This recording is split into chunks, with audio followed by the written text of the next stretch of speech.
Now, earlier today, the Hennepin County Attorney's Office, represented by the Minnesota Attorney General's Office, filed a lawsuit to prevent the destruction of evidence in this shooting. In that filing, they accused federal officials of hastily removing evidence from the scene, reportedly seizing cell phones and detaining witnesses, as well as ordering Minnesota law enforcement away from the scene.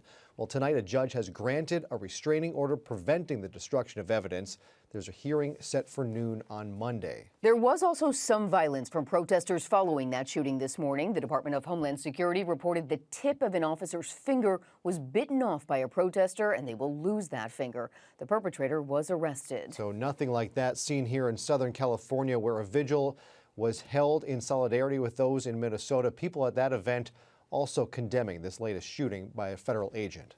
Let's take a live look at the federal facility in downtown Los Angeles. We just saw a moment ago some of those protesters on scene were being chased by officers, many fleeing the area, but it looks like they might be back in that position right along the entrance, the ground vehicle entrance to that federal facility. We see officers lining the gateway into that garage, making sure protesters stay on their side of the barriers. Right, there appeared to be a brief skirmish just as we came on the air here at 11. Eyewitness News reporter Tim Pulliam is following the very latest developments on all of this tonight.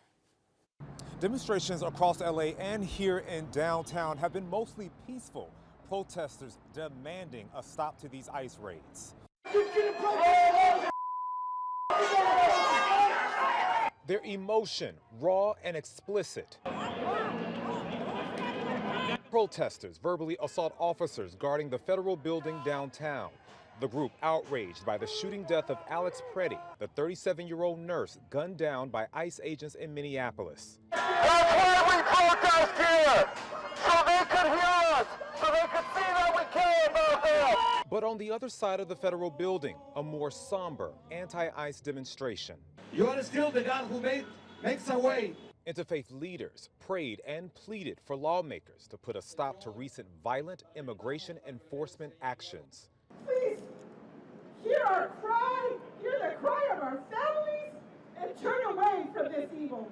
The group called out the names of Pretti, Renee Good, and Keith Porter Jr., U.S. citizens killed at the hands of ICE. I'm very concerned. I've been concerned for a while, and this has nothing to do now, it seems like, with immigration. The latest killing sparked protests across Los Angeles.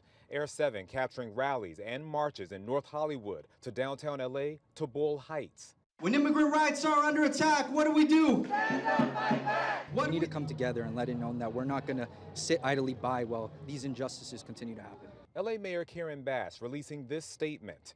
Los Angeles stands firmly with the Twin Cities and with every city defending our citizens' civil rights and civil liberties. We will oppose every attempt to silence our communities, terrorize our neighborhoods, and undermine the Constitution's protections. We will not resist. Protesters on the street vowed to do the same. The people will hold you accountable. Mayor Karen Bass also said that she is joining with other mayors across America to explore their legal options to end these ICE raids. She is calling them unlawful and unconstitutional. Tim Pulliam, ABC 7, Eyewitness News. Stay with Eyewitness News for the very latest on this second deadly shooting by federal agents in Minneapolis this month. We'll bring you the very latest information on air and online at abc7.com.